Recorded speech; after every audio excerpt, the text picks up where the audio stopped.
Oi, gente. Essa indefinição, se Bolsonaro vai ou não vai ao debate da Band, virou uma coisa patética e que demonstra um pânico, um medo que tomou conta da campanha do Bolsonaro, que não consegue tomar uma decisão simples como essa. Vai ou não vai ao debate? Uma reportagem da Globo diz que ele não vai ao debate há 6 horas atrás, mas a última informação, a mais recente, há 1 hora atrás desse momento que eu estou fazendo o vídeo, diz: Bolsonaro muda de ideia e volta a considerar o debate da Band no domingo, uma reportagem do UOL. Ou seja, e o Estado de Minas, Bolsonaro desiste. Aí depois ele considera, no Estadão, há 2 horas atrás, ele diz que acho que devo ir. Ou seja, fica essa indefinição, essa insegurança. Por quê? Porque a repercussão da participação do Bolsonaro no Jornal Nacional, fora da bolha bolsonarista, porque, claro, a bolha bolsonarista acha que ele é mito, né? Aquela coisa ridícula e patética. Mas fora dessa bolha, a repercussão foi muito negativa. Os órgãos da imprensa mostraram de forma inquestionável que ele produziu diversas mentiras. Ele, por exemplo, disse que não xingou ministros do Supremo. E tem vídeos dele xingando o Alexandre de Moraes e o Barroso múltiplas vezes.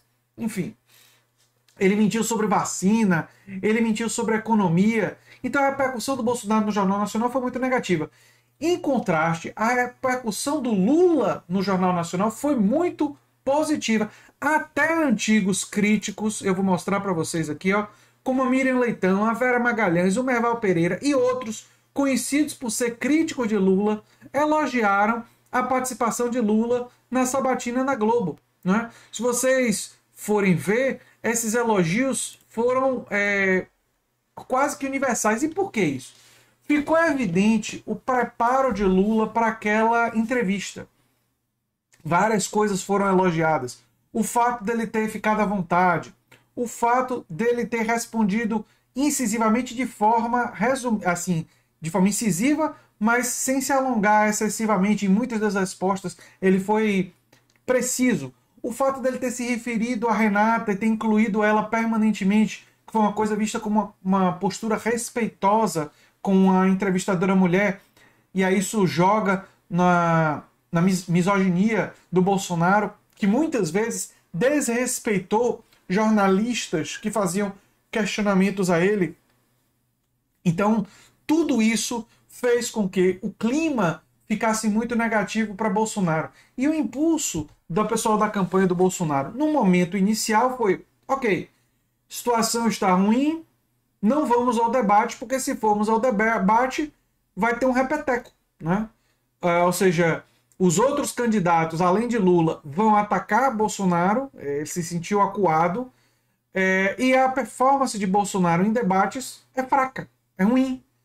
E ele usa muito da mentira, e toda mentira que o Bolsonaro contar durante o debate da Band vai repercutir negativamente na imprensa. E a presença de Lula iria desmontar isso. Aí volta aquela discussão, porque algumas pessoas do PT começam a defender que Lula não vá ao debate se Bolsonaro não for.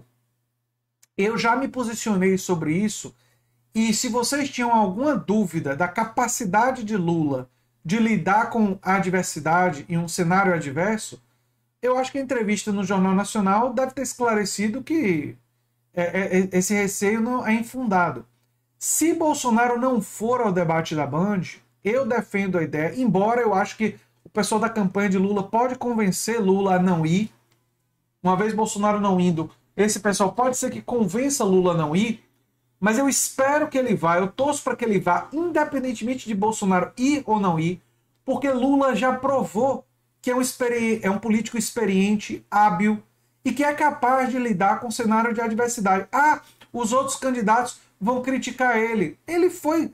Quer crítica maior do que recebeu desde que o PT vem sendo demonizado e do antipetismo dos últimos anos? Ele tem que ter a habilidade de saber lidar com isso, de ouvir as críticas e de rebater.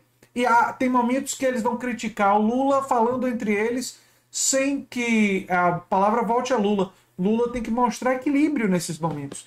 Né? Tem que aguardar o momento dele de falar e comentar brevemente, rebatendo eventuais críticas que existam. Né? ou até absorvendo parte das críticas, o que é um elemento também que favorece ele. Agora, se vocês acham que Bolsonaro, por não ir, seria poupado de críticas, isso eu digo para vocês, com o meu conhecimento de política, que isso não vai acontecer.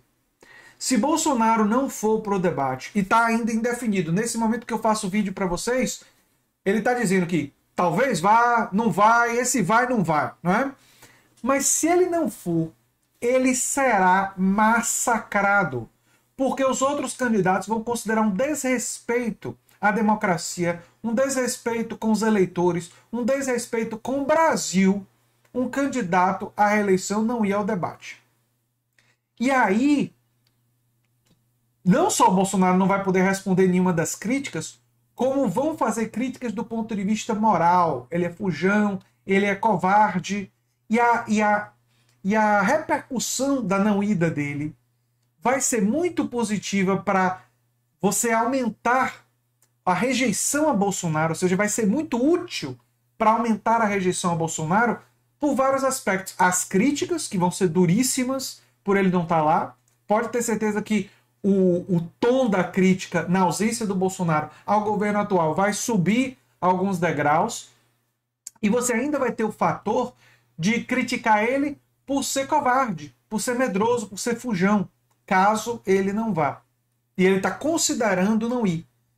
E é importante entender que o Bolsonaro e o bolsonarismo, como parte do neofascismo, projeta a noção de uma masculinidade exagerada, da coisa do capitão, do fortão, do retado. Existe toda uma projeção de força, que é uma fraude, que é uma mentira. Né? Bolsonaro nunca foi essa figura que representasse isso, muito pelo contrário, era um membro ali do baixo clero que estava agindo por interesses corporativos de partidos, em geral, comprometidos com o fisiologismo mais básico e mais patético, ridículo, negativo, típico da pequena política do Congresso Nacional. Era isso? E roubando dinheiro da gasolina, roubando dinheiro com funcionários fantasmas.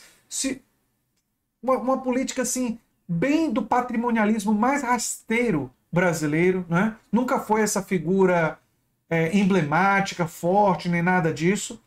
Mas esse evento, ele indo e se mostrando fraco, ou Bolsonaro não indo e se mostrando covarde, seria fundamental para desconstruir, ajudar a desconstruir essa imagem.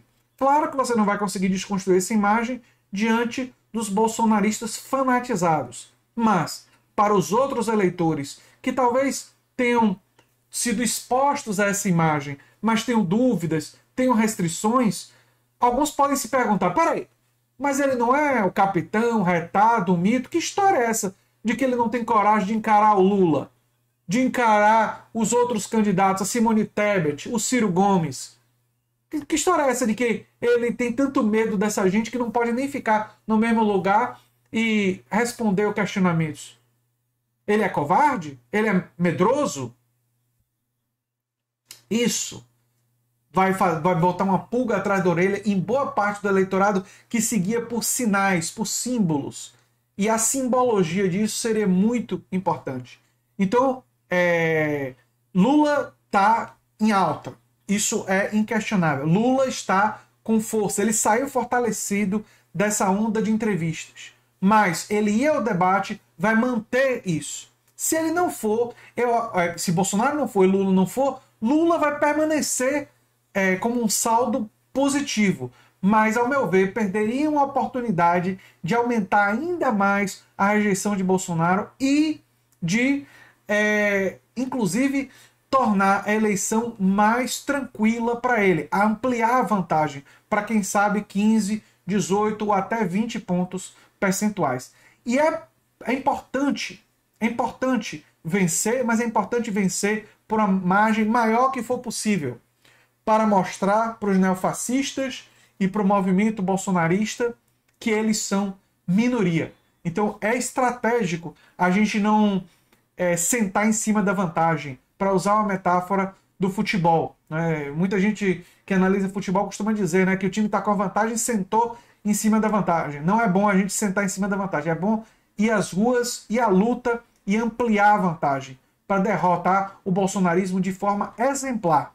Porque o bolsonarismo não vai simplesmente acabar com a derrota do Bolsonaro nessas eleições. O movimento neofascista vai ser uma coisa que a gente vai ter que lutar ainda por muitos anos, mas passa fundamentalmente por derrotá-lo nessas eleições, na corrida presidencial, no Congresso, no Senado e nos governos de Estado.